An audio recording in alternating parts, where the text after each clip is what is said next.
Gone. Yeah, the tiny. We'll have the usual open press conference and then the breakout, which have an embargo until 10:30 tonight. Just the one embargo? Just one embargo. Just one. Okay. Good morning. Hope you're okay. 3 wins on the run. I think we've seen the real Liverpool over the last few weeks. Just wondering, is it a coincidence that you've only made one change to the starting lineup in the last 4 games? That was an enforced one. What does that tell us, really?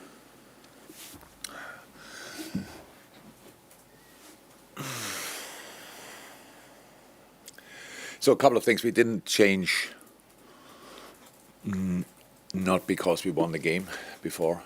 We didn't change because we set the team obviously slightly differently up, and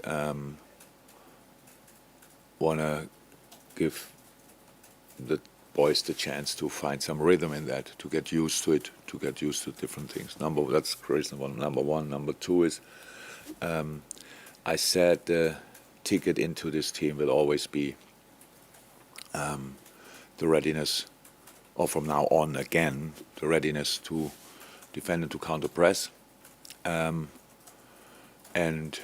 I liked a lot of that, what I saw. And if you say that, then you have to give the credit for it as well. So you can buy the ticket again if you want. But I have to say that what it created as well, a situation in training where the boys who didn't start showed properly up. So we could have changed quite a lot, because they really knock on the door, which is good. And the main difference is we have time to train. So and if you have time to train, because then all of a sudden everybody can show up. Because if you say training is as important as games, it's true. But in a normal week with 3 games, you have recovery where only parts of the team, but only the guys train who didn't play the day before. The next day, second day recovery for the guys who played, and the other boys do a little bit more. And then you have one training day in a long week, and that's not a session where you should. Which should be that intense. So, a couple of reasons. So, but I liked the big parts of the game, of the games. Not all of it, of course. Especially Nottingham, I think around the set pieces that looked really not cool. But that's something I said after the game. It's difficult to prepare for that because nobody can throw in like Niakate, and nobody in our training session will fight for the ball like Nottingham Forest did. I would want to avoid that. Otherwise, you have injuries after a set piece in training. So that's it. That's the reason, pretty much, why we didn't change. I'm sure to turn around this weekend. Then Liverpool have a great home record against Tottenham. I think it's only 1 defeat in the last 28 at Anfield. But what have you made of the goings on at Tottenham in recent times with the change in manager? They certainly showed spirit and character against Manchester United to come from 2 down.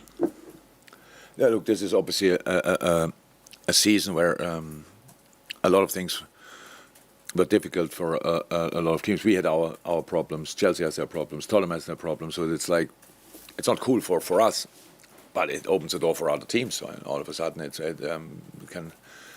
can look different. So Champions League spots are there to grasp for other teams, stuff like this. So that's it. But little mistakes during a season can cause massive problems, have big impact, can have a big impact.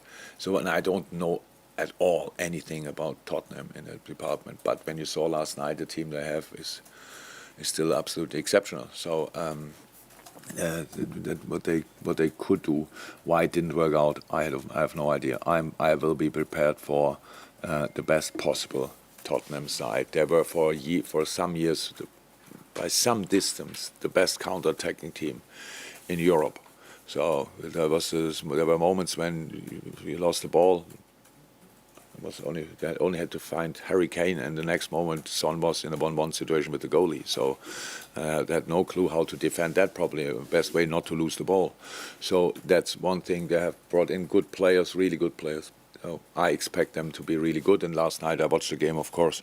And second half they showed just, I think, what everybody in the stadium wanted to see, and could have won the game. Massive chances around that one. So and that's the team we will prepare for. I know you said on Wednesday you wanted to finish as us and see the best of your side from now until the end of May.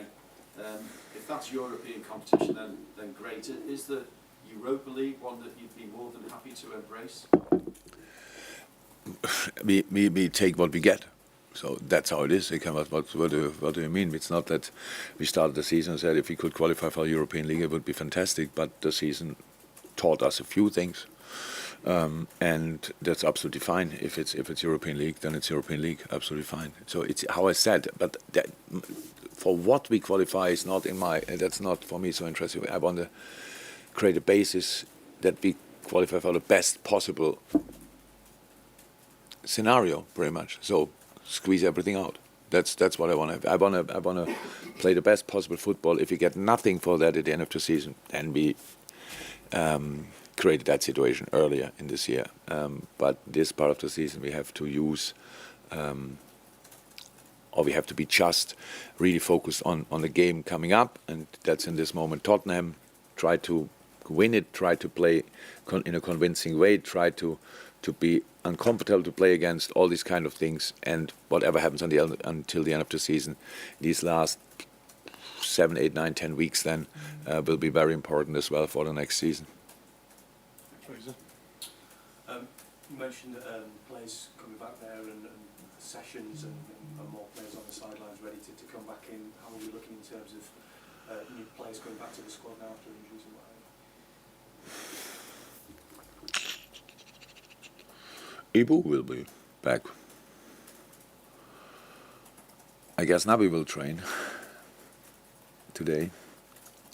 Didn't get the medical report yet, but probably. Ox isn't training. Yeah. Who's so no one else. So we have a couple of players out, but everybody knows about them. But on top of that, from the last game, Diogo got a bad knock in his back, but should be all right. We will see that, how that developed. Apart from that, we should be okay. And in trying to prepare for a game like this, given everything that had gone on at Spurs and yet another new manager in charge, does that make your job all the more difficult when you're trying to figure out what to prepare for? Last night I played a similar system, or the system they played now, more or less for a while already. In general, I think the like the mentality boost, whatever, that's clear that it will come in the second half. Last night helped definitely. This game could have gone either way. They could have lost it in the first half, but they could have won it in the second half. They had the biggest chance, a massive chance before United scored the 2-0. That could have been equalizer. So that's how football on highest level is. So it can always go either way. No, more difficult. Well, how I said, I watched last night, and I think most of the players who will play against us played in that game as well. So that's what we prepare for. Jürgen, with Tottenham against Newcastle, you've been involved in those high-scoring matches with Liverpool. When you watch it happening to, say, another team and the speed in which those goals were scored, does it make you appreciate what you have achieved in those high-scoring games more when you watch it being done to someone else? Can you kind of, because when you're involved in it, you're involved in the moment of it. So when you're watching it from behind the screen, does it make you watch in disbelief, or does it make you watch like, oh wow, or do you think, well, we've done that and how hard it really is?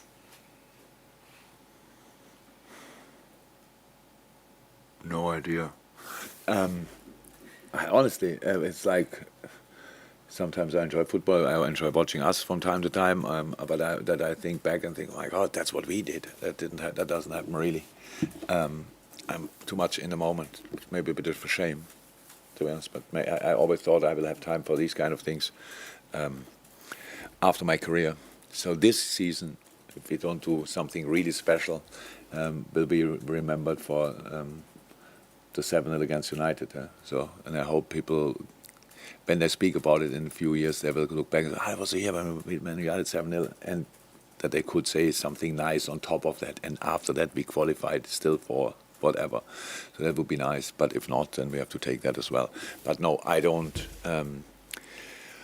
We did what we did, and for a long period of time, it was really good. And even this year, we had some absolutely good moments. But in general, what we lack this year is consistency, and that's what we have to change, and that's what we are working on.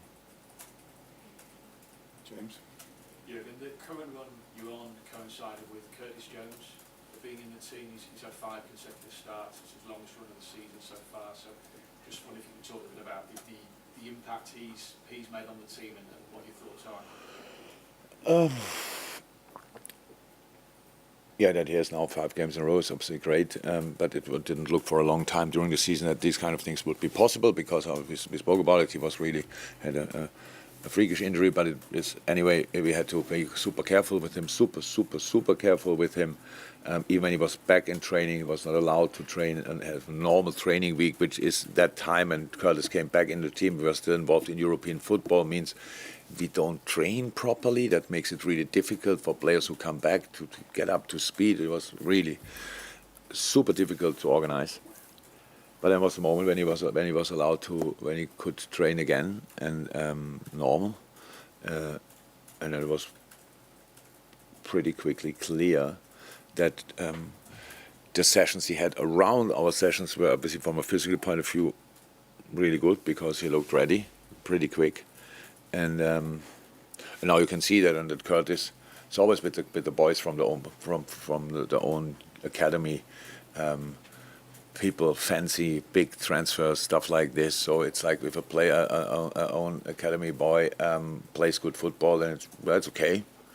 But I would prefer bringing him in. So I'm really happy for Curtis that he could show up now again, and he is was always only in the squad because he has real quality. And now you can see it, obviously, that he is good on the ball, safe on the ball, which is super helpful, and defense extremely good, which is even more important, and because they are all good footballers.